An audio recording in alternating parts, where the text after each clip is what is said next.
I quit. This is outrageous behaviour. Employers need to recognise and understand that mental load that women carry. As a leader, it's your responsibility for that person's well-being in the workplace.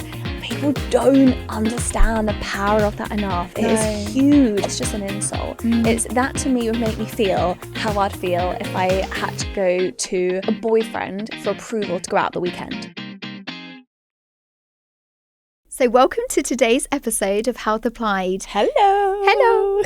Kelly and Harriet here, and today we are talking all things wellness at work. We're going to be covering how employees feel, what you can do to try and make your workplace a better place, and what employers can do to make workplaces a better place. And also the impact of it. It is wild. Massive. Yeah. And I think from running a company together for over a decade, obviously experiencing the working life before that, we've seen it from both angles, both from the employer but the employee, and the impact it can have. Obviously you feel that as an individual, but even as an employer, seeing the impact it can have, and I think more of a light needs to be shined on it. And the way that we choose to run KVA is something that I often take for granted because it's the norm and it's what we stand by. Yeah. But talking to friends and people you meet about their working environments, culture is not considered as much as it should be. And culture is so important. Like, companies are losing billions of pounds from having a negative culture, and it's huge. Like, even I saw this stat that was amazing. It blew my mind that from just having a mentor or a leader that you feel supported by, you're 7 times more likely to stay in an organisation. You're up to, 21% more profitable? Yeah. Like, those stats are astounding. I know, it's wild, and I think it's crazy the amount of underestimation that companies make on this. I think that was really my wife is starting KVA as well, and it's been our why over the years in growing it, because by looking around at these ad agencies and seeing people who were so miserable, I'm not just talking about a bit pissed off or having a bad day, I'm talking about people who and also, how are clients ever getting the best value, or customers getting the best value from that? They're not. From burnt out people. Do you know burnout has been crazy. recognised by the World Health Organization as a phenomenon now? Yeah, I know. It's crazy. Yeah, they've separated it out from stress. Workplace burnout is an official thing. Yeah, and I can see that. I mean, that is why obviously culture is the founding kind of purpose, I guess. Our purpose with KVA has always been positively impacting people, and that's because I've worked in such horrific environments before, and you see it. But actually, it's interesting because we were talking to someone recently who was saying that they'd gone into organisations and they were talking to CEOs and C-suite leadership, etc., about where they thought their company culture was versus where it actually is, hearing from employees. And it's wildly different. Yeah, I think you've got to really find a way to listen, because as a leader, it's your responsibility for that person's well-being in the workplace. Yeah. And people don't understand the power of that enough. It is huge. And the impact, I love to call it the ripple effect, the impact that has, that individual in their day, that impacts their individual health. It impacts their physical health, their mental health. It impacts how they are outside of home, how they are with their children, with their family, with their friends. It's absolutely mental. Yeah. My dad growing up had an insanely stressful job, and I remember a handful of years ago saying to my mum, hasn't my dad got he's always been wonderful, but just so much nicer in his more mature age. And my mum was like, Harriet, that's always been him, but you only ever saw the really stressed version of him. Yeah. And that was for the multitude of my childhood. Yeah. And bosses, and I hate the word bosses, but leaders don't understand. Employees who don't feel in a safe and supportive working environment are 2.5 times more likely to be diagnosed with depression. Yeah, that is massive. It's wild. There's a big stat out there as well that says that 2/3, it was a global recognised research study that was done that said that 2/3 globally of the workforce are actively disengaged with their current role. Wow. Now, if you switched that and actually you engaged the majority of those people, the profits It'd of be those insane. organisations are going to go through the roof. Through the roof. And one of the things that has really stuck with me as well, so I started recording these little videos on LinkedIn under a Culture Queen name, which one employee actually at KVA took exception to and kind of laughed at me for wearing a silly hat. But I felt it was really important to start that discussion around emotional intelligence in the workplace. And one of the things that came out really quickly was I was getting a lot of emails. So no one was commenting on these videos. I was getting emails from people who were working for big organisations, which will remain nameless, who were so unhappy. They weren't unhappy with the ethos of the organisation or the purpose of why they were at work. Yeah. They were unhappy with their leader, the person day to day who was meant to be inspiring them and encouraging them to show up with purpose and with passion was actually destroying them slowly. And it was really hard to hear from big organisations that that's happening to people on the ground. Yeah.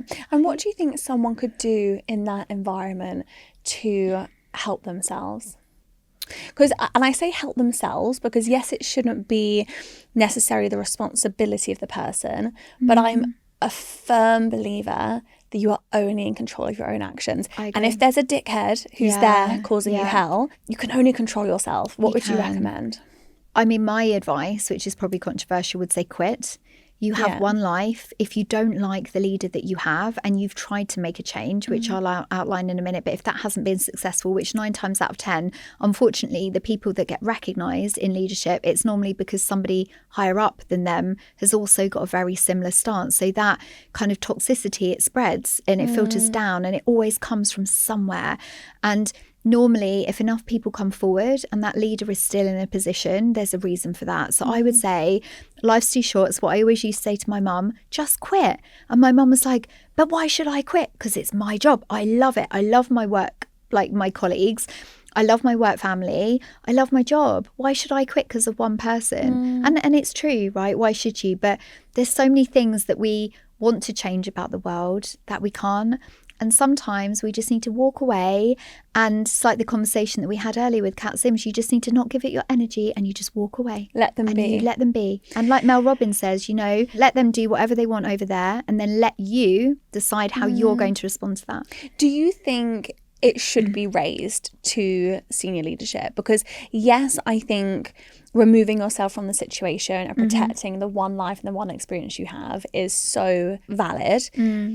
But they could then do it to the next person and the other people, and they could be crushing so many people. Yeah. Do you think that's something you can tackle? I think you should, but I think not everyone will feel willing to. So I think some people, like me, would feel very passionate about injustice and would be straight to probably the CEO's office. And I've done that before when I was early on as 23-year-old Kelly, straight out of uni in my first job. I think there's 2 things, right? I think sometimes there is just a problem with one particular leader, but the company ethos is there. In that situation, going straight to HR, talking to trusted colleagues, talking to other more senior people in the team. And sometimes if there's an individual who is particularly problematic, then it's worth raising it. When I had a situation when I was in a media company straight out of uni, it's my first full-time job, and the whole ethos of the company was wrong. So I went into hospital, I had an operation. I'd been there for 2 years at this point, never had a day off. Went in for an operation for 1 week, and at the end of the month, my salary was deducted by that week that I was off. So they took money away. Nothing makes you stop giving a crap about a company. And this was a big company. This wasn't a small, I mean, we wouldn't even dream of doing that the size we are at KVA, right? But this was a big company. And I was so outraged by this. Not only is it illegal because you have to let people know if you're going to be deducting money from their pay, but also it's not right. It's not the way to treat people. So I went straight to HR, banged on their office, and I said, I'm quitting. I quit. This is outrageous behaviour. I'm going to sort this out because this is not okay. And I literally grabbed my bags and open plan office and I walked out, and that was it. Good on you. And I had a mortgage. I had my first mortgage to pay, and my salary equaled 100% of my mortgage at that point. But I was like, I am not being treated like this. No. But I also know a lot of people won't feel like they can stand up for themselves. So I think that's where it's important to actually kind of feel your value and know your worth. If you don't feel like you can stand up or you want to give your energy to that, that is okay. Go somewhere else. And I think from a employer's point of view, it's so important to understand what you can do to positively impact someone's Yeah. experience they're having. Yeah. Because it's not always the grand gestures. And Yeah. what we've done over the years at KVA is try to get a really nice balance of both. Yeah. And yeah, like when we've had some of our really good years, you know, we've taken the whole company away to St. Lucia to say thank you and well done. Like epic parties, bonuses, kindness bonuses, Christmas wish granting, like so much that we do from a financial investment point of view, which I think a lot of companies need to be better at. I remember one of our clients, won't name, from a huge multi-billion-pound global company, got a packet of biscuits for Christmas, and we'd been working with them in a partnership and delivering the most high intensity, amazing quality, but my gosh, hard project, short time frame, like massive. I remember it well. Yeah, and I think as a well done for our team, we gave them bonuses. We did a big away trip for Christmas. Yeah. We like took serious recognition of like their wellness and trying to balance their work-life balance and protect that for them. Whereas the other side, the corporate side, got a packet of biscuits. And I remember thinking, but even worse than that, and this is where I was going with this, I don't think it's even about the things.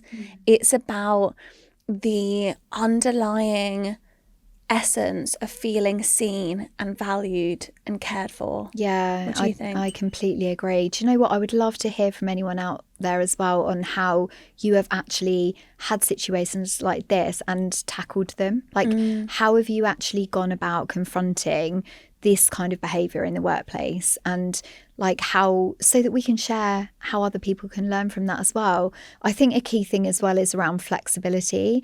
So we're really lucky that we've had people who have been championing change with flexibility. So people like Anna Whitehouse, Mother Pucker, everyone's very familiar with her Flex Appeal campaign, which she has championed and actually got active change. But that active change still doesn't go far enough.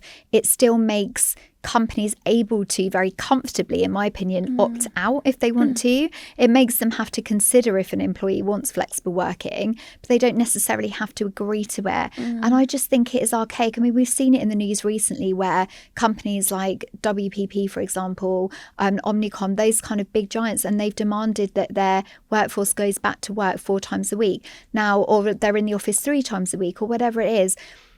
There is absolutely no benefit to having those people in an office if, and I caveat this with, if it is better for them and their personal circumstances to be working from home. Like, I get it. A company wants everybody together, and that united front office environment, we all know that that helps people to learn, it helps people to be collaborative, and it helps teams like get together.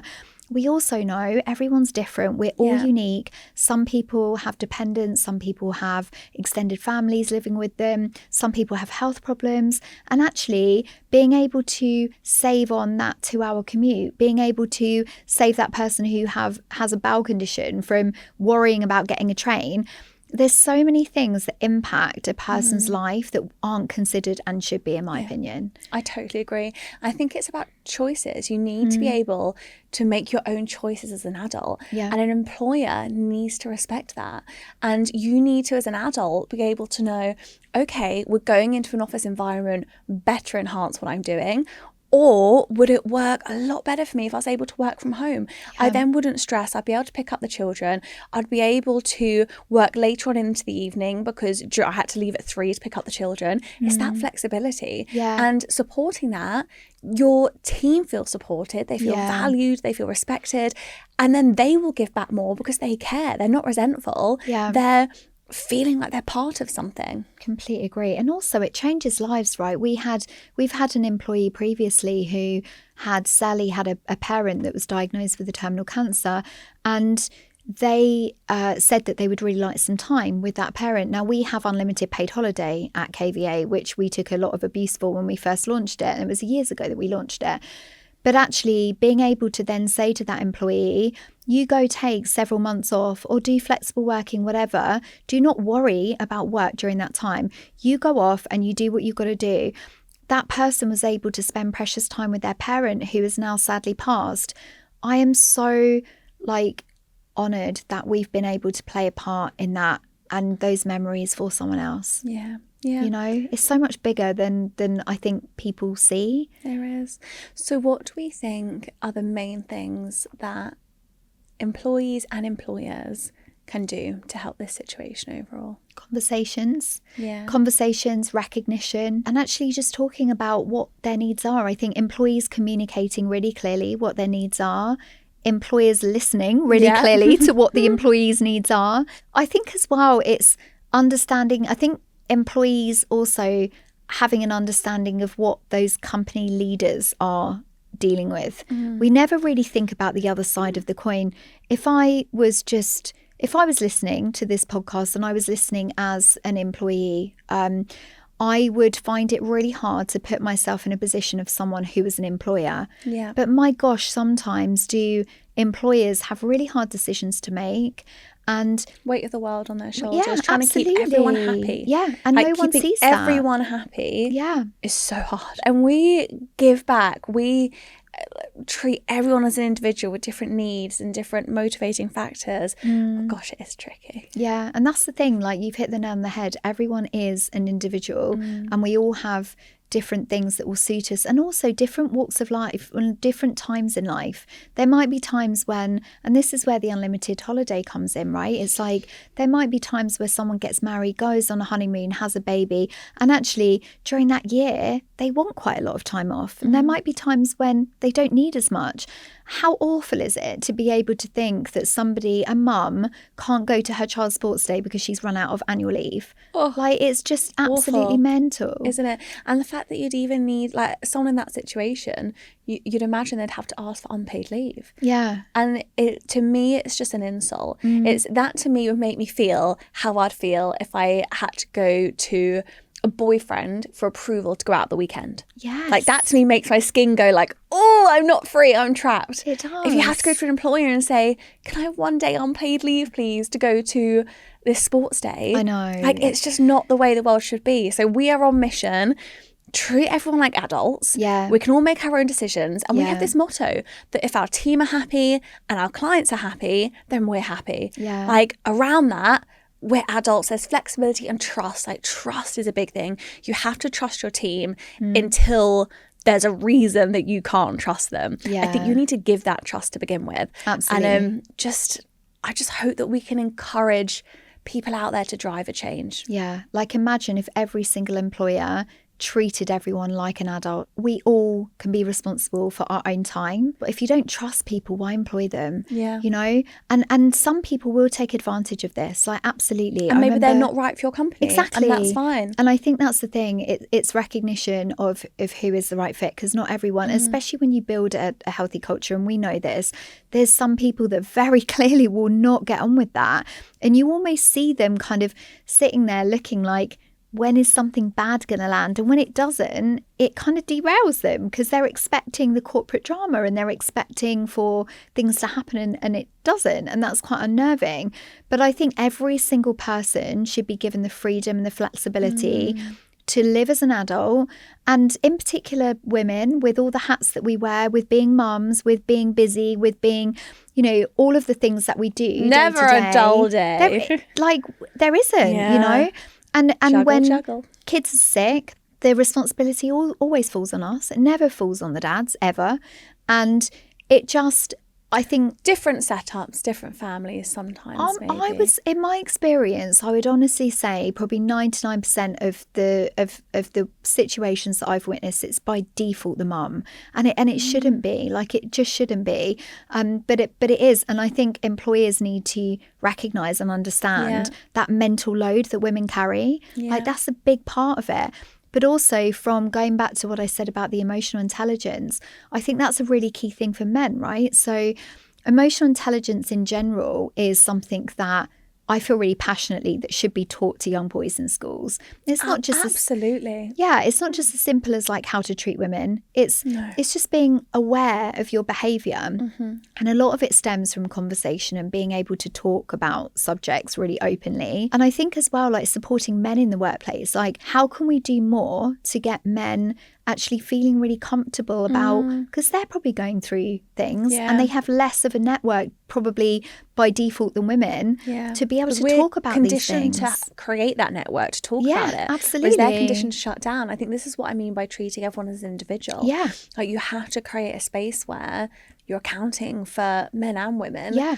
And how you can make them feel safe. Absolutely. Yeah, I completely agree with you. So I hope by having these conversations that we would just encourage, I guess, more employees to take ownership for being a CEO of their own careers, and also encourage more employers to take responsibility for the happiness of their employees during working time and outside of work. It's really important. It is. Let's drive that change. Come on, people, let's do it. And for anybody who wants to start something of their own, because they are listening to this and they feel like, do you know what, I've been in that dead end job for so long and I'm so fed up of just the monotony or the toxic leader or whatever, we've developed a fantastic course that myself and Harriet have been working on for a while now. And through our Success Sisters brand, we have launched that course, and it's all about empowering your entrepreneurial journey. So for anybody that would find relevance in that, we'll link below. Thank you so much for listening today. We've thoroughly enjoyed the discussions. And until next time, onwards and upwards. And please do send in comments and questions. Like, we would love to discuss them on the show. We'd love to hear from you. Even if it's just feedback, we would still love to hear it. Thank you so much. Chat to you soon. Bye.